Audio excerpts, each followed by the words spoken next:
Good evening सर्वांना. हे बघा, आपण काल मराठी व्याकरणाचा फर्स्ट टॉपिक चालू केला आपला मराठी भाषेचा उगम आणि व्याकरण. त्यामध्ये आपण आपल्या भारतातील प्रमुख दोन प्राचीन भाषा कुठल्या होत्या म्हणजे लिपी. एक होती गांधारी, तिला लिपी म्हणतात, आणि दुसरी होती ब्राह्मी लिपी. तर जी गांधारी मध्ये वापरल्या जायची म्हणजे आपल्या भारताच्या वायव्य सरहद्द प्रांतामध्ये त्या बाजूला तिचा आर्यनच्या लिपीशी कुठला संबंध नव्हता. पण आपली जी ब्राह्मी लिपी आहे ही प्रमुख आर्यनची लिपी होती, आणि तीच आपल्या भारतातील जेवढ्या पण लिपी आहे त्यांची सर्वांची जननी मानली जाते, आणि तिथंच पुढे देवनागरी लिपीमध्ये रूपांतर झालं होतं. एक मिनिट.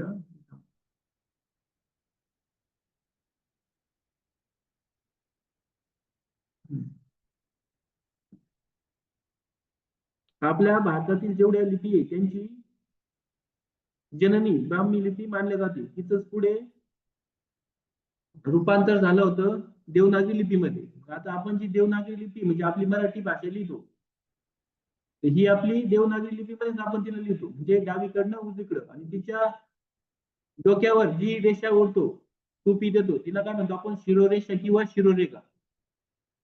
हिच्यासाठी जी लिपी ही परिपूर्ण लिपी मानली जाते आपली मराठी देवनागरी लिपी, कारण हिच्याच मध्ये प्रत्येक ध्वनीसाठी म्हणजे प्रत्येक जे आपण चिन्ह लिहितोय वर्ण त्याच्यासाठी सेपरेट चिन्ह आहे. आणि ह्या लिपीच्या शोधामुळे आपल्याला काय झालं, लेखन शक्य झालं. हे आपण काल भारताच्या लिपींची माता कोणती, ब्राह्मी लिपी. ही आर्यनची लिपी होती, आणि खरोष्टी लिपी ही कुशाण राजघराण्याच्या काळात अफगाणिस्तान मध्ये म्हणजे भारताच्या वायव्य सीमावर्ती भागामध्ये ती वापरली जायची. हिचं रूपांतर ब्राह्मी लिपीचं देवनागरी लिपीमध्ये झालं होतं. तिला दुसरं नाव आहे बाळबोध लिपी. हे सुद्धा ही डावीकडून आपण उजवीकडे लिहितो, प्रत्येक ध्वनीला हिच्यात स्वतंत्र चिन्ह असतं, आणि डोक्यावर जी टोपी देतो आपण शब्द लिहिल्यानंतर त्याला शिरोरेषा किंवा शिरोरेखा म्हणतात.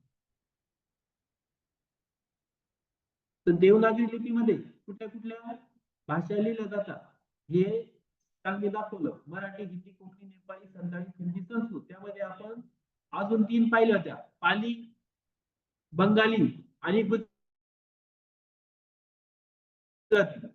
यांचा पाया सुद्धा काय देवनागरी लिपीच आहे. पाली, बंगाली आणि गुजराती. आता मराठी देवनागरी लिपी जी आपण वापरतो ही काही काळ मुरड घालून लिहिण्याची पद्धत होती, म्हणून तिला मुडी लिपी आणि धावलिपी असं सुद्धा म्हणत होतो. आता भाषा म्हणजे काय, आपण संभाषण करताना आपले जे विचार व्यक्त करतो समोरच्या त्याला आपण काय म्हणतो, भाषा म्हणजे विचार व्यक्त करण्याचे साधन. भाषा म्हणजे बोलणारा आणि ऐकणारा यांना दोघांना जोडणारा पूल म्हणजे तो भाषा. भाषेला नदीच्या प्रवाहाची उपमा देतात. कारण की तिच्यामध्ये ठराविक कालावधी आणि एखाद्या प्रदेशानुसार तिच्यामध्ये बदल होत चालतात, म्हणून तिला आपण नदीची प्रवाहाची उपमा देत असतो. तशी नदीचा प्रवाह असतो तो काही एका बाजूनच नसतो, तो डावीकडून उजवीकडे कशा बाजून ती वाहू शकते. तशी आपली भाषा असते, तिच्यामध्ये पण थोडासा बदल होत चालतो. मग भाषा जी आपण शिकतो ती शिकण्यासाठी तुम्हाला 5 कौशल्य आले पाहिजे. ते कुठले कुठले, बोलणे, ऐकणे आणि आपलं गोष्टीवर आपलं भाषा शिक्षण अवलंबून असतं. मग भाषेमध्ये म्हणजे बोलणे आणि लिहिणे दोघांचं काय असतं, समावेश असतो. भाषा ही काय संवादी साधन नाही, तर साहित्याच्या क्षेत्रात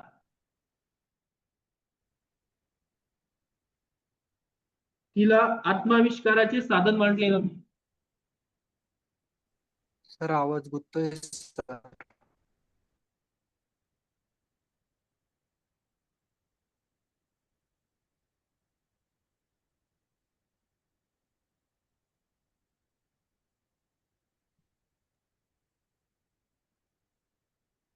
आता पहा बरं, येतोय का?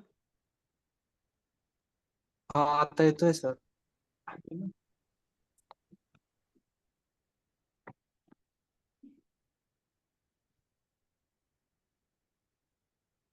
बघा, भाषेचे स्वरूप मातृभाषा कशाला म्हणायचं, बोली भाषा कशाला म्हणायचं आणि प्रमाण भाषा कशाला म्हणायचं. मातृभाषा म्हणजे आपल्या घरामध्ये आपण जी भाषा बोलतो ती तुमची मातृभाषा.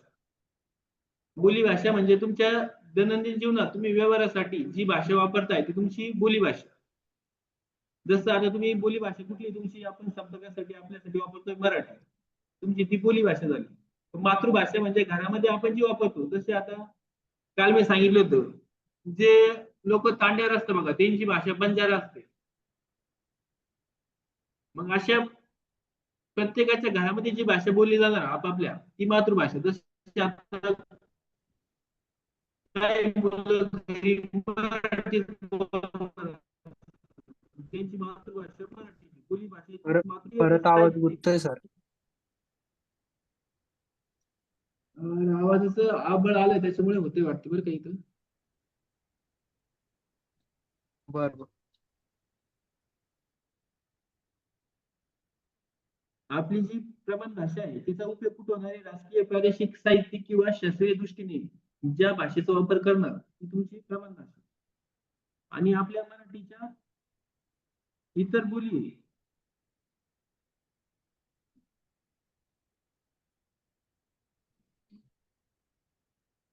वराडी, हळबी, ऐराणी, डांगी, कोकणी जशी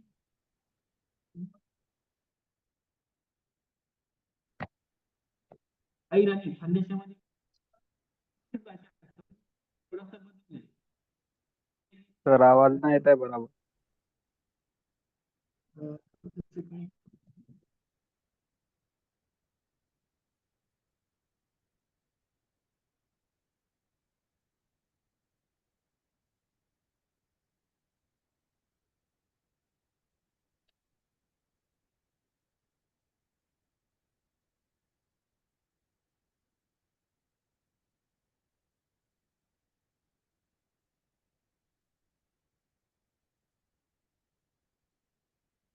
मध्ये ब्रेक होतोय का सर्वांनाच? हो सर.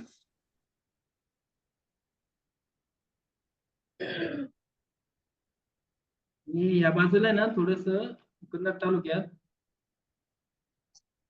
पावसाचं वातावरण आहे त्यामुळे थोडा इश्यू येत असेल.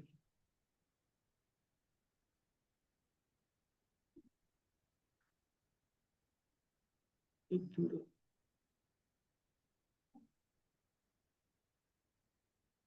फुलच आहे.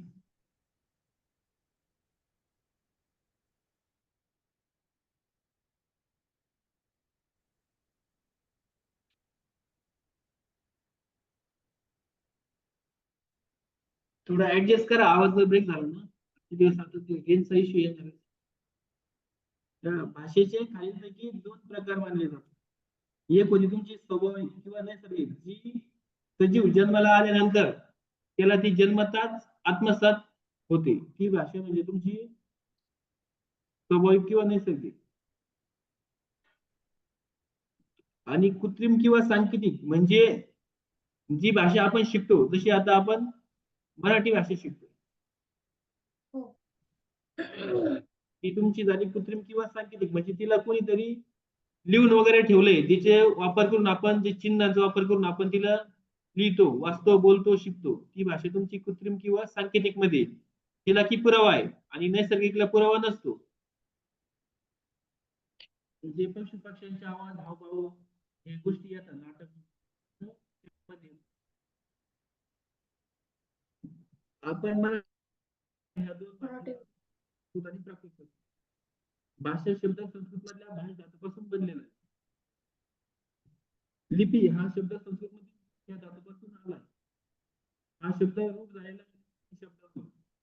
लिपी कशाला म्हणायचं, जे ध्वनी म्हणजे ज्या खुणांनी आपण लेखन करतो, जे ध्वनी चिन्ह आपण वापरतो लिहिण्यासाठी त्यांना म्हणायचं लिपी. लिपीच्या शोधाने आपल्याला लेखन शक्य झालं. आणि हे आपल्या वेगवेगळ्या काळातील मराठी भाषेला जी नावं होती, प्राकृत, महारठी, मराठी, मराठी,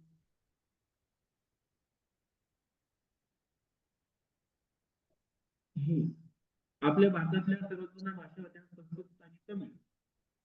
सर्वात पहिली महाराष्ट्र भाषेचे व्याकरण लिहिणारे आपले व्याकरणकार होते मराठी व्याकरणकार. सर आवाज नाही येते सर. आता आवाजाचं काय करू मी? सर आवाज नाही येते.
आवाज मध्ये काही शिकले का कोणाला?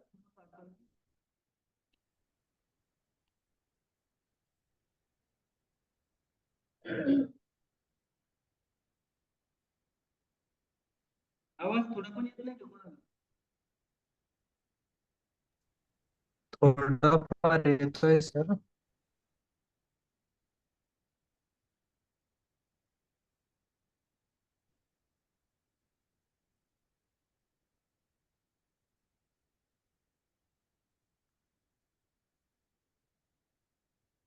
मी एकदा रिविजन करतो याला.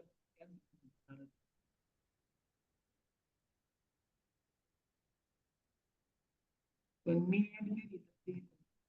न्यू मीटिंग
आता येतोय का रे थोडं? नाही येत.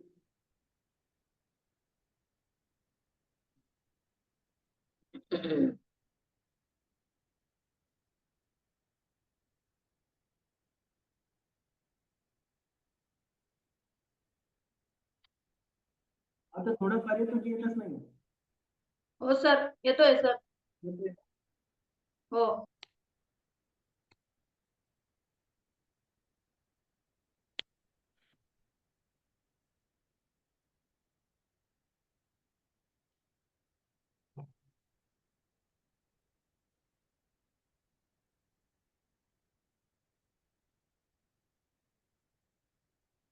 हे बघा आपण काय काय काढलं आपल्याला या व्याकरणकारांना 1836 दादोबांनी पण त्याच साली नाव पण दिले महाराष्ट्र भाषेचे व्याकरण. फक्त फरक काय आहे, गंगाधर शास्त्री फडके यांचे जे व्याकरणाचे पुस्तक लिहिले त्यांनी अगोदर ते मराठीतील पहिले व्याकरण मानलं जातं.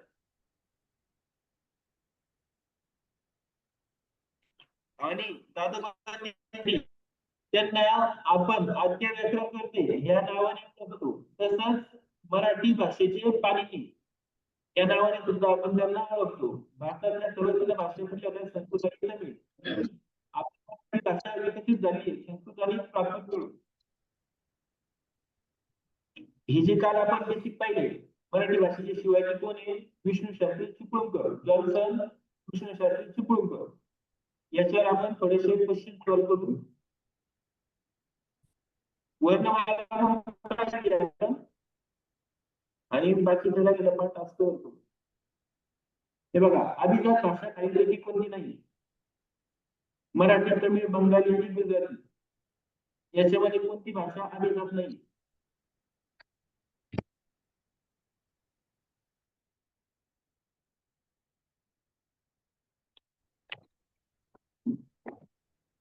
कुठली नाहीये? बघा, मराठीचा आपण 2004 साली हे लक्षात ठेवा. बंगालीचा आपण भेटलेला आहे आता मराठी बरोबर. गुजरातीला भेटला नाही का दर्जा अभिजात भाषेचा नाही. मग आपलं उत्तर असणार आहे 4 नंबर. हा पेपर जो झाला मुंबईला तो अपंगाच्या नंतर झाला आहे. त्यामुळे 2 ऑक्टोबर 2000.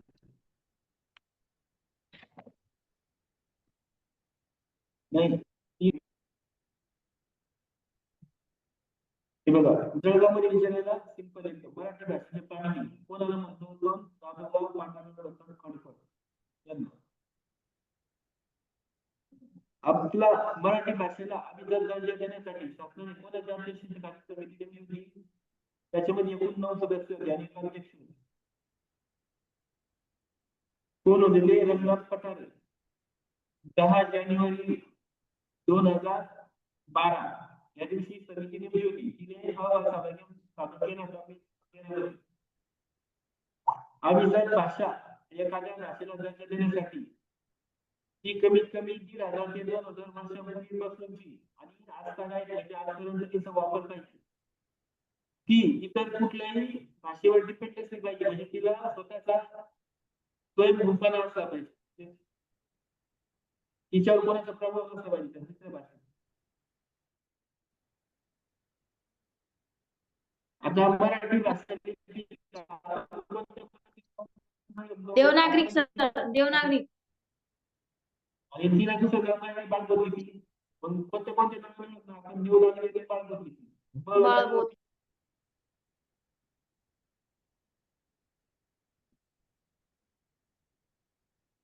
क्ष आणि ज्ञ यांना वर्णमालेमध्ये स्थान दिले. हे विशेष यांना एका व्याकरणकाराने वर्णमालेमध्ये स्थान दिले होते. ते कोण होते? चिपळूणकर होते, सबनीस होते, जांभळे होते, ती जाधव होते. कोण होते वर्णमालेमध्ये स्थान देणारे? सबनीस होते ना, सगळे व्याकरणकार. आणि ॲ आणि अ हे जे 2 इंग्रजी स्वर आहेत यांना वर्णमालेत स्थान देणारे होते मंगळूरकर. मंगळूरकर. हे गोष्टी लक्षात ठेवा. ते सबनीस होते आणि ॲ आणि अ ला स्थान देणारे मंगळूरकर होते. आता हे भारतातील सर्व लिपींची जननी कोणाला म्हटले जातं? ब्राह्य लिपी सर.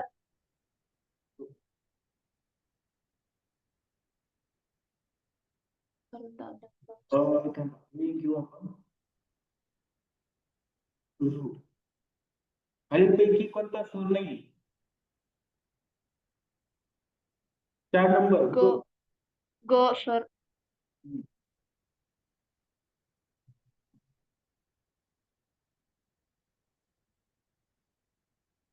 आकार विल्ले मांडणी. हे आकार विल्ले मांडणी एकदम सोपी आहे. आपण जे अल्फाबेटिकल ऑर्डर करायचं त्यानुसार तुम्हाला आकार विल्ले मांडणी करायची. हे आदत ॲ आणि अ हे जे तुमचे इंग्रजी स्वर आहे यांना काय म्हणतात? आदत स्वर असं पण म्हणतात. दुसऱ्या नावाला आदत स्वर.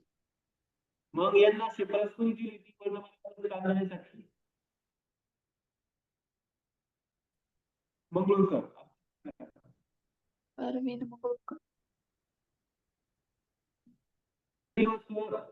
कोणता नाही? 5 स्वर होते आपले. त्याच्यामध्ये कुठला रस्व स्वर नाही? ऊ सर. ऊ नाही, हे रस्व स्वर आहे. बघा आपले 5 रस्व स्वर होते.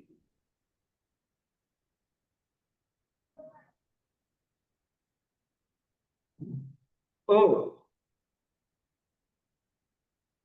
ई, ऊ आणि रू आणि लू हे तुमचे 5 रस्व स्वर होते. ई आहे, ऊ पण आहे.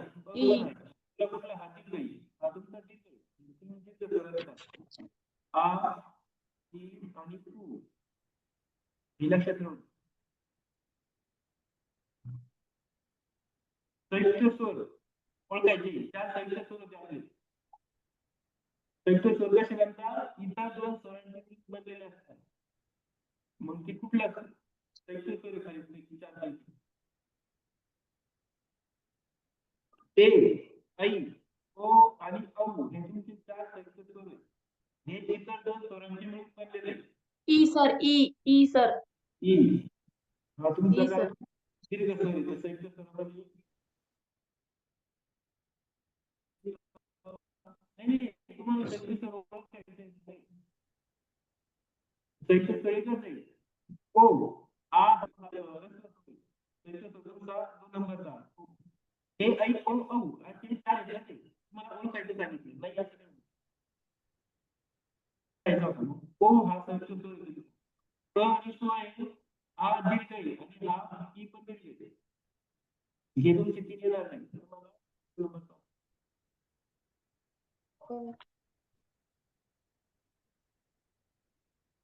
मूळ मराठी वर्णमालेमध्ये एकूण 48. 48. आता 48 सर. आता सध्या 52 आहे आणि पुढे 48. त्याच्यामध्ये सुरुवातीला 47 संस्कृतमधून घेतलेले आणि एक वर्ण द्रविड भाषेत घेतलं. किती वर्ण आला? 48. आता जर आपण एक विचारली तर ती पाहावी. कारण की 2 वर्ण स्वर आणि 2 विशेष संयुक्त वेगळे मध्ये ऍड केलेले.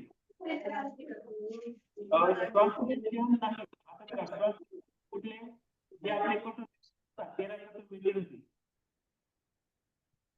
त्यांना श्वास व्यंजन म्हणतात किंवा अघोष व्यंजन म्हणतात. हे नाव आहे. श्वास व्यंजन कोणतं नाही. आपले 13 कठोर होते त्याच्यामध्ये 3 उष्मे बनत होते आणि जे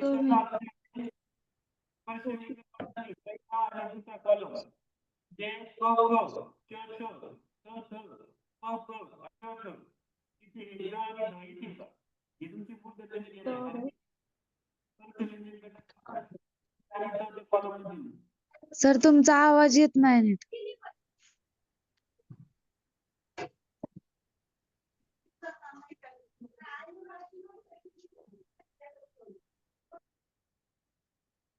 मधीच ब्रेक होऊन जातोय का?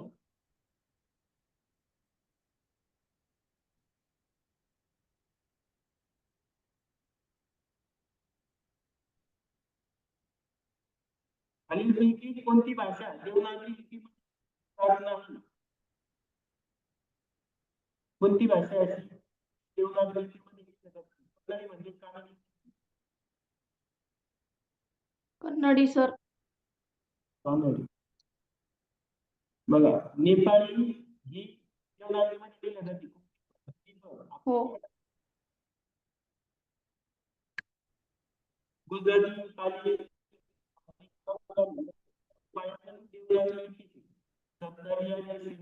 आपल्या दक्षिणेकडे राज्य आहे आणि महाराष्ट्रापासून वरती उत्तरेकडचे राज्य आहे. तिकडच्या भाषा तुमच्या शक्यतो देवनागरी म्हणजे जे त्या बाजूचे या भाषेतून जेव्हा देवनागरी लिपीमध्ये नाही. दक्षिणेकडच्या भाषा देवनागरी लिपी असणाऱ्या भाषा कोणत्या? 1 नंबर मराठी, गुजराती, हिंदी आणि आता जर आपण ह्या लक्षात ठेवायचं इथं लक्षात ठेवायचं मला कानडी काय आहे? द्रविडी म्हणजे आपल्या दक्षिणेकडची भाषा आहे. द्रविडी त्यानंतर तुमची तेलुगू, तमिळनाडू खालच्या बाजूची इथं परत कानडी त्या बाजूची मुरली कुठली फक्त मराठी, हिंदी, मराठी, गुजराती. हा मध्ये देवनागरी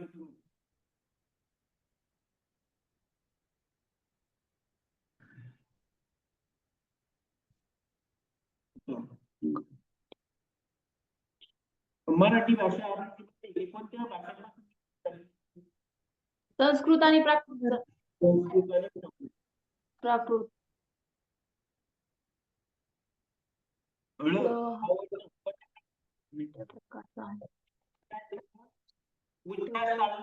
आपण हे जेवण कुठल्या गटामध्ये येतील टॉपिक काय सांगा. भाषा म्हणजे काय? बोलणे, लिहिणे, विचार व्यक्त करण्याचे साधन की संभाषणाचे अर्थ. बोलणे, भाषा म्हणजे विचार व्यक्त करण्याचे साधन विचार व्यक्त करणारे साधन सर. किंवा बोलणारा आणि ऐकणारा यांना जोडणारा सूर म्हणजे भाषा.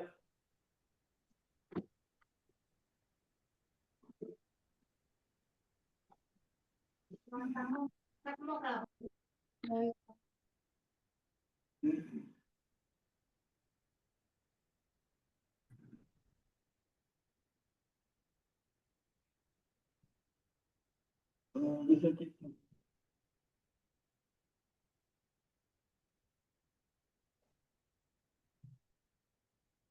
तर हे सांगा मला, खालीलपैकी कोणते व्यंजन हे अर्धस्वर नाही?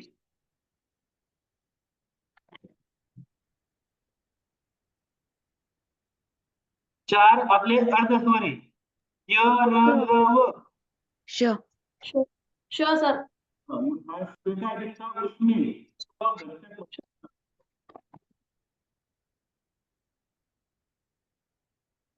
हे लक्षात ठेवा.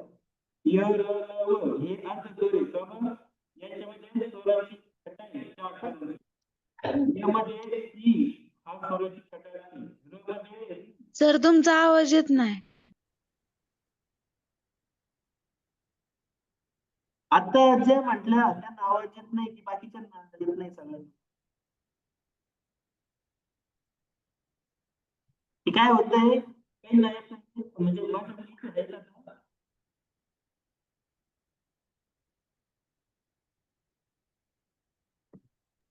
अरे सांगा की कोणीतरी आवाज येतोय का नाही.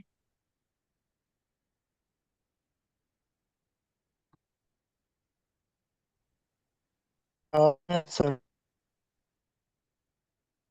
तर एकच होतं. मला तुमचा आवाज नाही होतोय. आता जे बोलले ना त्यांचा आवाज नाही होतो.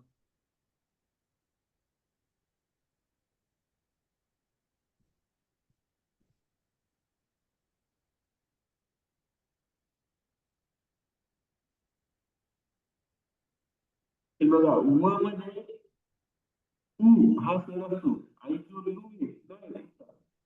त्याच्यामध्ये लू हा स्वर लू. असतो. म्हणून त्याला अर्धस्वर म्हणतात. य, र, ल, व हे जे चार म्हणजे व्यंजन आहे त्याला अर्धस्वर. या कारणामुळे.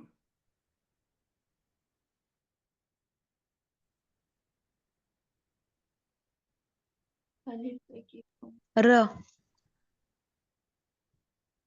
कंपित वर्ण.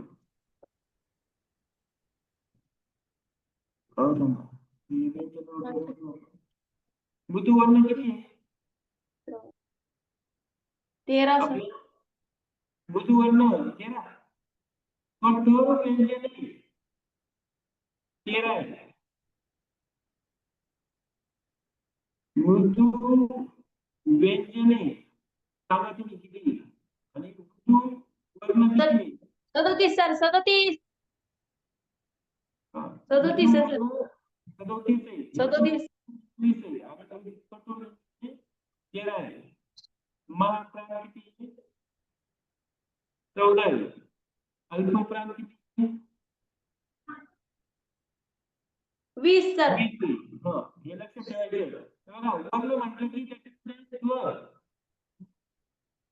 वर्णामध्ये स्वर आणि व्यंजन या दोघांचा समावेश होत असतो. म्हणून इथं मृदू वर्ण म्हटलं व्यंजन म्हटलं तर 21. कारण की टोटल आपली व्यंजन किती? 34. या 34 मधून 13 कटर झाले तर मृदू 21.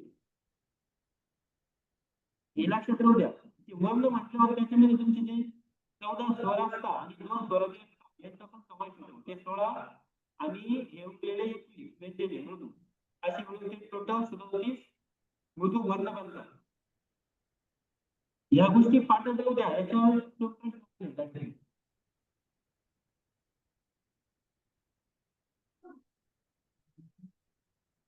संयुक्त स्वर कोणते आहे? असं झालं.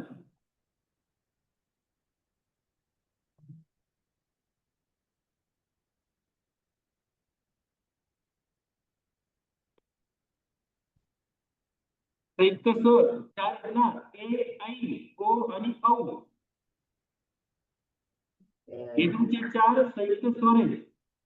आपलं पर्याय क्रमांक 4 डी. पुष्ट श श स या वर्णाला काय म्हणतो आपण? उष्मे. उष्मे. उष्मे किंवा घर्षक असं कुठलं नाव आहे त्याला. यांचा समावेश मध्ये पण होतो आणि मध्ये पण होतो. हे पण हो.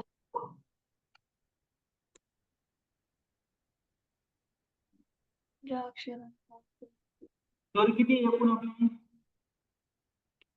14. 14.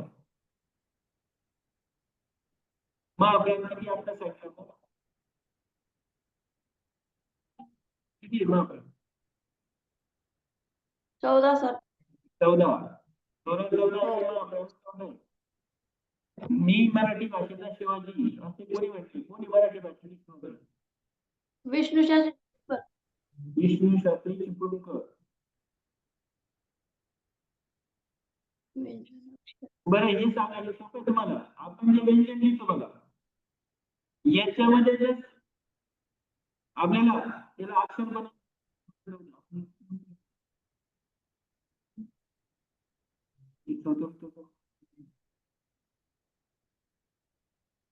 हे सांगा, किंवा याचा समावेश वर्णमालेमध्ये कोणत्या काय म्हणून केला जातो? मूलध्वनी विशेष म्हणतात, संयुक्त व्यंजन. विशेष संयुक्त व्यंजन म्हणतात. विशेष संयुक्त व्यंजने त्यांचा वर्णमालेमध्ये समावेश करण्यात येते. आपली चकली हे आपले जे कालचे टॉपिक पाहिजे त्याच्यावर क्वेश्चन. आता एक लक्षात घ्यायचं बघा, वेगवेगळे अगोदर नाव ध्यानात ठेवायचं. व्यंजने चौथीच आहे, ज्यांना अजून नाव येतं परवर्ण आणि स्वरांत. हे नाव कन्फ्युजन होऊ देऊ नका. आपले जे अनुनासिके होते 5, त्यांना अजून नाव होतं परस्वर्ण. बघा इथं कन्फ्युजन होऊ देऊ नका. परवर्ण व्यंजनाला म्हणतात आणि परवर्ण अनुनासिकेला म्हणतात. त्यानंतर जे स्पर्श व्यंजने यांना वर्गीय व्यंजने पण म्हणतात. वर्गीय व्यंजने कारण की ते 5 असे 5 वर्गामध्ये ते विभागले म्हणून त्याला वर्गीय व्यंजने पण म्हणतात. कठोर व्यंजनाला श्वास किंवा अघोष व्यंजन, मृदू व्यंजनाला नाद किंवा घोष व्यंजन. आपले जे इंग्रजी स्वर आहे त्यांना आदर्श पण म्हणतात. इंग्रजी स्वरांना दुसरं नाव आहे आदर्श स्वर. उष्मेला त्याला काय आपलं घर्षक.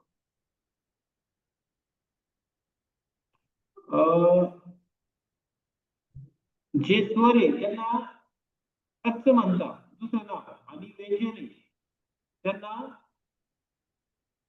हलंत म्हणतात. हलंत हे संस्कृत मधले नाव आहे. ते संधी चॅप्टर मध्ये येतील, पण आपण संधी आता शक्यतो होणार नाही कारण की त्याला खूप वेळ लागेल. हस आणि हलंत असे संस्कृत मध्ये नाव आहे. स्वराला हस म्हणतात, व्यंजनाला हल म्हणतात. हलंत हे वेगवेगळे नाव थोडी लक्षात ठेवा.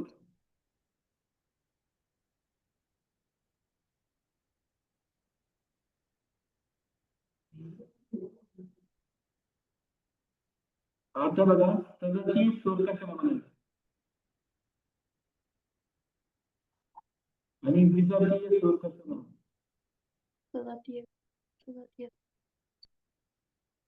एकाच उच्चार स्थानातून निघणारे स्वर असतात ते तुमचे सजातीय स्वर असतात, आणि भिन्न उच्चार स्थानातून निघणारे जे स्वर असतात ते तुमचे विजातीय स्वर असतात.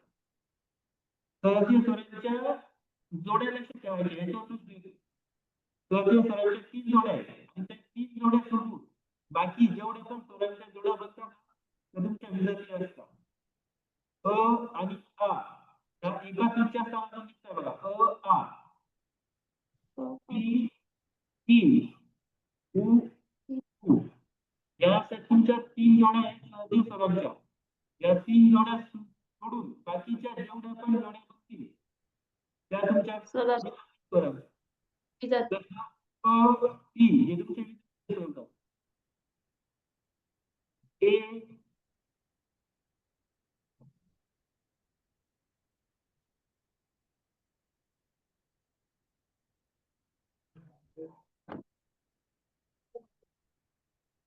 जसं ए याशी कुठल्या पण जोड्या तुम्ही घेऊ शकता. तर तुमच्या विजातीय स्वरांच्या असतात.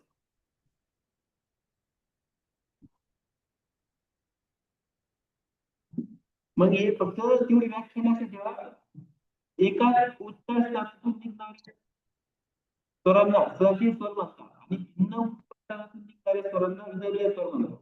याला अजून एक नाव आहे. सजातीय स्वरांना म्हणतात सवर्ण आणि विजातीय स्वरांना म्हणतात सवर्ण.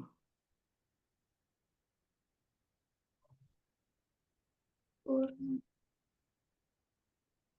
असं.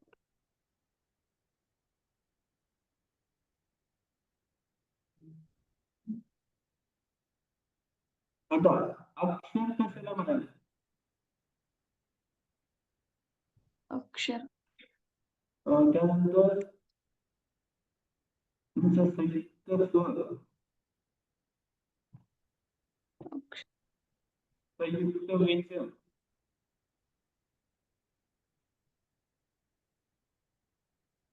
त्यानंतर जोडाक्षर आणि द्वित या 5 गोष्टी लक्षात ठेवा. व्यंजन असतं, व्यंजन येतात ज्याला की आपण पाय म्हणून लिहितो. त्याच्यामध्ये जेव्हा आपण शेवटी स्वर मिसळतो व्यंजन प्लस स्वर बरोबर अक्षर. त्याला अक्षर म्हणायचं.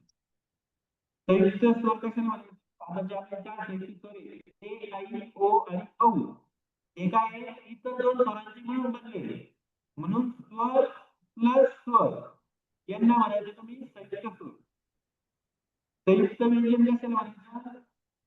आपले जे 2 व्यंजन आहेत संयुक्त व्यंजन बघा श आणि य. यांना जेव्हा आपण पाय म्हणून लिहितोय तेव्हा आपण त्यांना म्हणतो संयुक्त व्यंजन. म्हणजे हे कसे बनले बघा श क प्लस श या 2 व्यंजनापासून आणि न्य बनला आहे द न आणि य या 2 व्यंजनापासून. आपल्या 3 व्यंजनापासून. मग 2 किंवा 2 पेक्षा अधिक व्यंजन आणि जर त्याच्यामध्ये स्वर मिसळला तर ते जोडाक्षर बनतो. आणि फक्त व्यंजन अधिक व्यंजन आलं म्हणजे 2 किंवा 2 पेक्षा त्याला म्हणायचं संयुक्त व्यंजन. जोडाक्षर काय आहे याच्यामध्ये शेवटी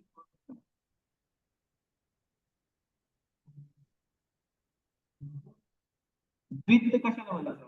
द्वित्व म्हणजे जे व्यंजन आपण वापरतोय त्याला पुन्हा लिहिलं म्हणजे व्यंजन याला म्हणतात तुम्ही द्वित्व. जसं क याला तर हे तुमचं असं द्वित्व बनलं. बघा व्यंजन त्याला द्वित्व म्हणतात. शून्य जेव्हा आपण पाय मोडून लिहत नाही तेव्हा ती जोडाक्षर आहे कारण की त्याच्यामध्ये ठिकाणी स्वर आहे. पण जेव्हा पाय मोडले तेव्हा स्वर कधीच नाही मग ते संख्येमध्ये जातात. हा फरक थोडासा लक्षात ठेवायचा.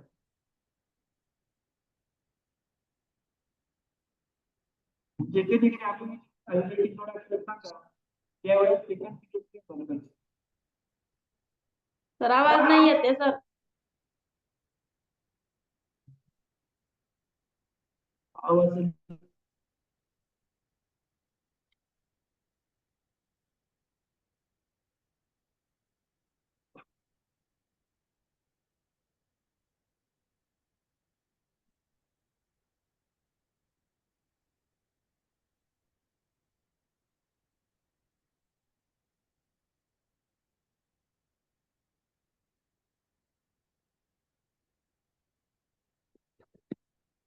नेटवर्कला इश्यू व्हायला त्याच्यामुळे नाही.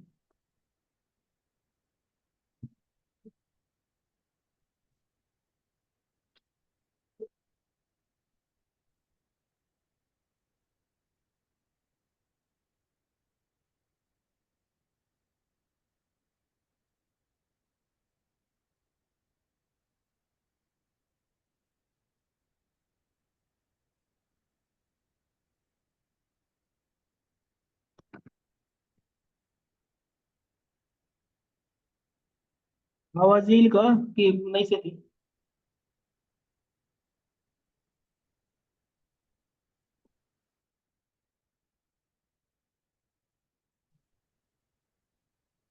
आवाज येतो नाही का? आवाज ब्रेक होतोय सर तुमचा. अजून ना आमच्याकडे थोडं नेटवर्क इश्यू येतच आहे. बाकीचे पण कुठल्याच सिमला पण रेंज नाही, जिओला पण नाहीये, एअरटेलला पण नाही. येतोय आता थोडा थोडा.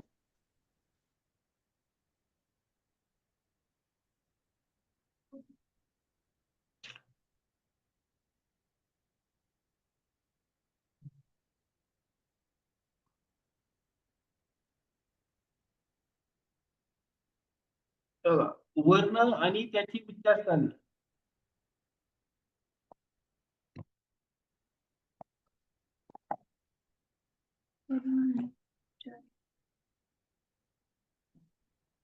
आपण जे वर्ण उच्चारतोय त्यांचा उच्चार करण्यासाठी शरीराच्या अवयवाचा ज्या ज्या भागांचा वापर होतो ना त्यांची नावं उच्चारस्थाने ठरतात. हे लक्षात कसं ठेवायचं? कंठ्य, तालव्य, मूर्धन्य, दंत्य आणि ओष्ठ्य. अशा पद्धतीने जर तुम्ही लक्षात ठेवणार तुम्हाला पटकन लक्षात राहील. कंठ्य, तालव्य, मूर्धन्य, दंत्य, ओष्ठ्य. कंठ्य, तालव्य, मूर्धन्य, दंत्य, ओष्ठ्य असं लक्षात ठेवा. आणि नाव कसं लक्षात ठेवणार? क, च, ट, त, प. याच्यामधील प्रत्येक क वर्गातील सगळे लिहून टाकायचे, स वर्गातील पूर्ण लिहायचे, ट वर्गातील, त वर्गातील, प वर्गातील. म्हणजे तुम्हाला लक्षात राहतं. घेऊ च, छ, ध, त, ठ, ड, ढ, न, त, थ, द, ध आणि न, प, फ, ब, ह आणि म. हे असे तुमचे टोटल 25 स्पर्श व्यंजने 5 गटातले पचडत. हे तुम्ही या पद्धतीने जर याला मांडलं कंठ्य, तालव्य, मूर्धन्य, दंत्य, ओष्ठ्य तर ते लक्षात राहतात. याच्यामध्ये आपले जे सजातीय स्वरांच्या जोड्या आहेत त्या लक्षात ठेवायच्या. अ, आ, ई, ई आणि तिथून डायरेक्टली मधले दोन सोडून द्यायचे आणि गोष्टीमध्ये यायचं उ आणि उ. त्यानंतर जे तुमचे व्यंजन असतात याला लक्षात ठेवायचं ह, यश, रसळ आणि तर लस. ह, यश, लस पासून लिहित यायचे दंतेपर्यंत. हे लक्षात राहून जातं. त्यानंतर कंठ प्लस ओष्ठ्य, कंठ प्लस तालव्य त्याला कंठ तालव्य म्हणतो, कंठ ओष्ठ्याला कंठ ओष्ठ्य म्हणतो. आणि एक असतो व, तो तुमचा दंत, दंत प्लस ओष्ठी मिळून दंत ओष्ठी बनतो. एकटा व हा हे बघा, दंतष्ट म्हणजे दंत प्लस ओष्ठी मिळून तुमचा एक बनतोय व, एकच आहे त्याच्यात. आणि नासिक्यमध्ये एकच येतो. अम जे तुमचे संयुक्त स्वर बाकी आहे आणि इंग्रजी स्वर बाकी आहे. एक येतो कंठ तालव्यामध्ये, कंठ प्लस तालव्य मिळून कंठ तालव्य बनतो. आणि एक आहे कंठ प्लस ओष्ठ मिळून कंठोष्ठ.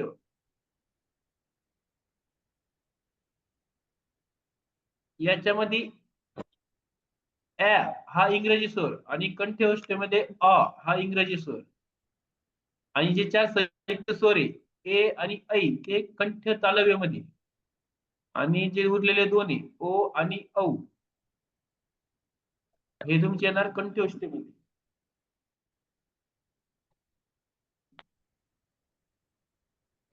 मूर्धन्यमध्ये रू आणि लू स्वर बाकी आहे. रू स्वर येतो मूर्धन्य आणि दंत्यमध्ये येतो लू.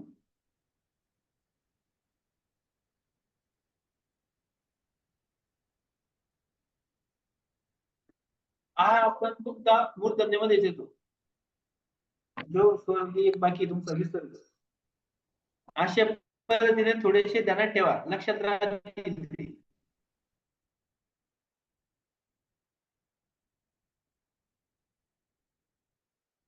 हे बघा याच्यामध्ये ते संयुक्त व्यंजन नाही येत, कारण की ते विशेष संयुक्त व्यंजन नाही, त्यांचा वर्णमालेमध्ये नंतर समावेश केला गेलेला आहे. आणि तसं पण ते एकापेक्षा जास्त व्यंजनांची मिळून बनलेली क्ष आणि ज्ञ, त्यामुळे त्यांचे उच्चार याच्यामध्ये येत नाही. आता याच्यावरचे थोडेसे क्वेश्चन पहा, याच्यावर आलेले क्वेश्चन, याच्यावर खूप सारे क्वेश्चन आहेत.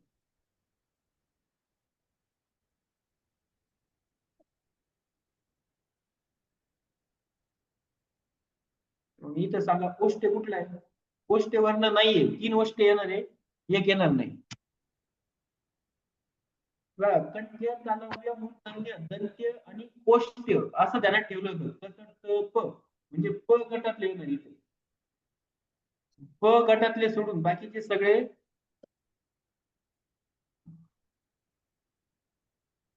बघा प फ ब भ आणि म हे तुमचे ओष्ठेमध्ये येतात. ब प झालं, ब झालं, ब झालं, म आणि म हे म पण झालं. मूळ कुठलं तुमचं न. न सर हे न. काय गोष्टीमध्ये येईल का नाही येणार, अशा पद्धतीने त्याला ठेवला तर लक्षात राहतं. तुम्ही काय पाठ नाही करू शकत त्याला, पण जर थोडस व्यवस्थित आकलन केलं तर लक्षात येतं लगेच पटकन. कंठ्य तालव्य मूर्धन्य दंत्य ओष्ठ्य. त्यानंतर दंत्यौष्ठ एकच आहे व नासिक एकच आहे अम म्हणजे अनुस्वार. आणि कंठ्य तालव्यामध्ये ऍ आणि ए आणि ऐ येतं. ओ कंठ्य ओष्ठ्यमध्ये अ आणि ओ औ येतं. एवढं. बाकी ते अ यश लश लस असं ध्यानात ठेवा. ती अ आ इ ई आणि डायरेक्ट खाली गोष्टीमध्ये म्हणजे याच्यामध्ये येणार आहे ते उ आणि उ.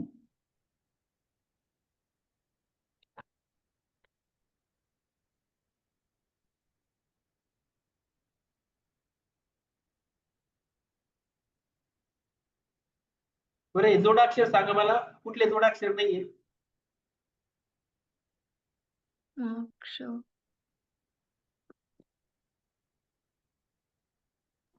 ट्रू रू हे जोडाक्षर नाहीये, कारण की क मध्ये रू हा स्वर मिसळला आहे.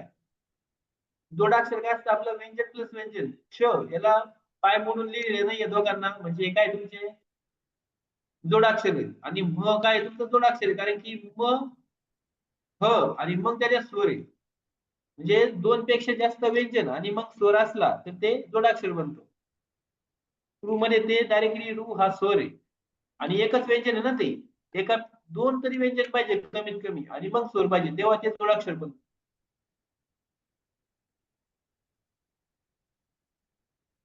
ज्या व्यंजनाचा उच्चार नाकाद्वारे होतो त्यांना आपण काय म्हणतो? अनुनासिके म्हणतो. हे लक्षात राहू द्या. त्याला वर्ण आणि पंचमवर्ण पण म्हणतो. ते का म्हणतो ते पण. स्र हे जोडाक्षर कसे बनले सांगा बरं, तुमचा अंदाज कसा बनला असणार? श प्लस र आणि मग अ मिसळलो तेव्हा ते श्र बनतं. जसं हो. हे त्र जे असतं ते त प्लस र प्लस अ मिळून बनलेलं असतं त्याला त्र म्हणतात. विजातीय स्वरांची जोडी ओळखा. विजातीय स्वर 3 सजातीय स्वर सोडून बाकीची जी स्वरांची जोडी बनल ती तुमची विजातीय स्वरांची.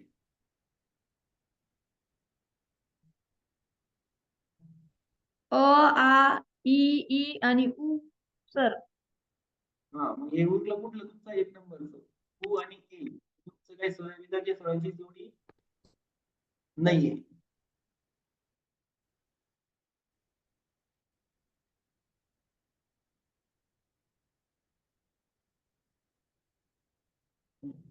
मूर्धन्य वर्ण कोणता आहे सांगा. खालीलपैकी कोणता मूर्धन्य वर्ण आहे? ट सर ट. बरोबर. कंठ्य तालव्य मूर्धन्य क च ट लगेच ध्यानात येतो. अशा पद्धतीने लक्षात राहू.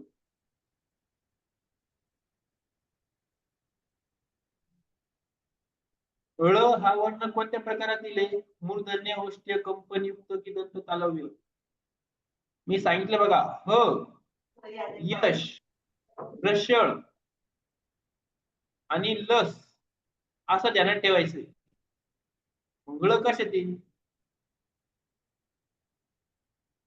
ह यश रशळ लस असं वरून खाली ध्यानात ठेवायचंय.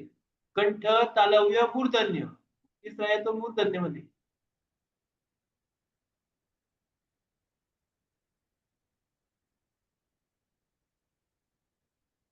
हे तुमचं 1 दंत नंबरचं तालव्य सर. मूर्धन्य दंत तालव्य नाही. ह यश रशळ लस. ह कंठेमध्ये यश तालव्य मध्ये रशळ मूर्धन्य मध्ये लस दंत्यामध्ये. या पद्धतीने ते ध्यानात ठेवायचे.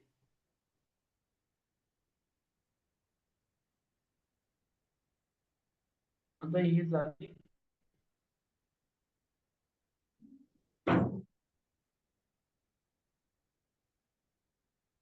आता बघा राष्ट्रपती असा तुम्हाला शब्द दिलेला असतो आणि याची तुम्हाला फोड करायची. त्याच्यामध्ये एकूण व्यंजन आहे किती? जोडाक्षर किती? 5 सर 5. मूळ ध्वनी किती? हे लक्षात ठेवा. 5 आहे सर याचं उत्तर. 5 आहे का? हो सर मी पुस्तकामध्ये वाचलं होतं.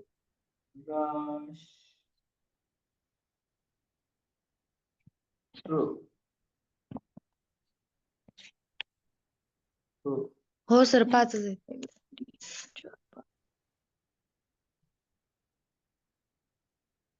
हे बघा र श ट परत र प आणि त किती झाले?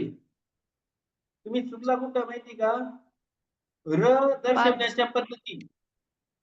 र किती प्रकारे लिहितो आपण? 5 नाही झाले ते 6 झाले. बघा हा रा आहे त्याच्यामधला र श आणि ट हे 3 झाले. बघा 1 2 3 4 5 हे दिसतंय तुम्हाला. पण ट ला हे खालून जे दिसतंय काकस्पर्शाने लिहिलेलं हा तुमचा र हा व्यंजन आहे तिथं. र कसा लिहितो आपण? र लिहिण्याच्या 4 पद्धती आहे. आपण जसं सर्व शब्द लिहितो याच्यामध्ये रफार आणि र दाखवलेला आहे. जसा हा राष्ट्रपती शब्द आहे याच्यामध्ये आपण ह्या काकस्पर्शाने र दर्शवलेला आहे. जसं सूर्यापुऱ्या या शब्द लिहितो त्याच्यामध्ये आपण ह्या आडव्या रेघेने र दर्शवलेला आहे. त्याच्यानंतर प्रकार हा शब्द लिहितो त्याच्यामध्ये हा तिरक्या रेघेने र दर्शवलेला आहे. जे बघा या 4 पद्धती आहे र दर्शवण्याच्या. इथं ट मध्ये तो र आहे म्हणून याचे टोटल 6 व्यंजन आहेत. 5 नाही. व्यवस्थित वाचा. र दर्शवण्याच्या 4 पद्धती, लिहिण्याच्या 5 पद्धती. म्हणजे सिंपल असा पण रस लिहितोच ना आपण आता हा रस लिहिलाय ना आपण. ही लिहिण्याची पद्धत झाली र.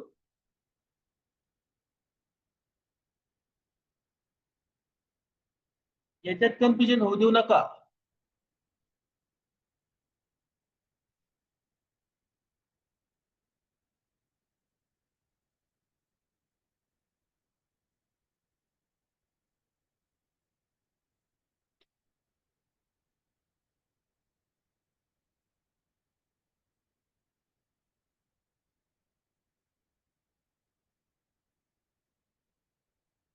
हे सांगा रू या वर्णाचे उच्चार स्थानानुसार वर्गीकरण कंट्या तालव्य मूर्धन्य दंत्य.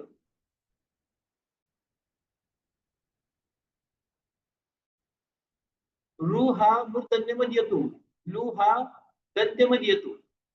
याचं उत्तर 3 नंबर पाहिजे. हो सर.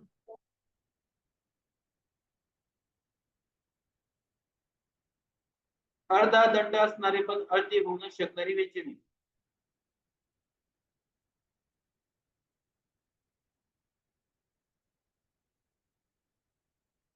हे बघा 3 असे व्यंजन आहे तुमचे की जे द सर. स्वतंत्र त्यांना उभा दंड आहे.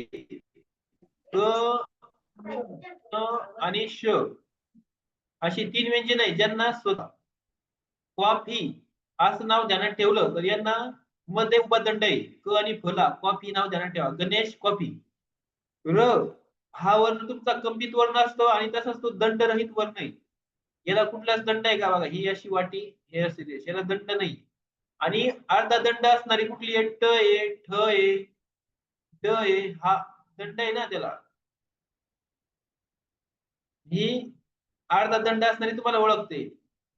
इथं काय सांगितले, अर्धा दंड असणारे पण अर्धी होऊ न शकणारी. ग हे स्वतंत्र आहे, र तर दंड रहित. ळ आणि उरला द याच्यामध्ये ळ हा तुमचा स्वतंत्र वर्ण असतो. त्याला जरी तुम्हाला अर्धा दंड दिसतोय असा, पण तो स्वतंत्र आहे. उरला कुठला तुमचा द, हे बघा असा अर्धा दंड आहे. उत्तर तुमचं 3 नंबर पाहिजे. हे अशा पद्धतीचे तुमचे क्वेश्चन. आज बाकीचे लाईव्ह झाले. माझा आवाज सर्वांना ब्रेक होतोय त्याच्यामुळे इश्यू होतो.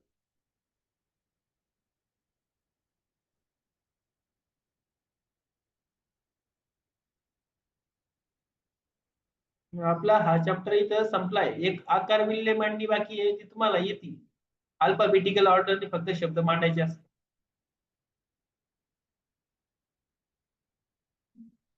बघा याच्यावर पण आकार विल्ले मांडणीवर प्रश्न आलेला आहे.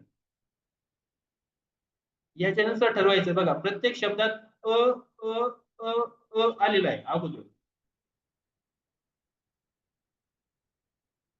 त्याच्यानंतर म्हणजे हे चारही शब्द सारखे आहे, फक्त तुम्हाला त्याच्यावरून ठरवायचं आहे. अगोदर आता इथं न येणार, म येणार, त येणार की म येणार. तर म तर लास्टला येतो, त अगोदर येतो, ब तच्या नंतर असतो ना, मग ही मांडणी होईल का तुमची? नाही होणार. आंबा, अनल, अतिशय, अमृत मध्ये अ आलेला आहे, पण हा आ अगोदर येईल का? अ नंतर आ येत असतो, तो अगोदर येईल का? नाही येणार. इथं हे पर्याय आधीच चुकतो. अमृत ध्वनी, आंबा, अतिशय, इथं हा आ अगोदर येईल का? आ शेवटलाच आहे, ते फक्त याच्यात दिसतंय आपल्याला. आणि मग आ. ही तुमची आकार विल्ले मांडणीनुसार क्रम राहील. याच्यावर विचार करा. थांबू आपण, बाकी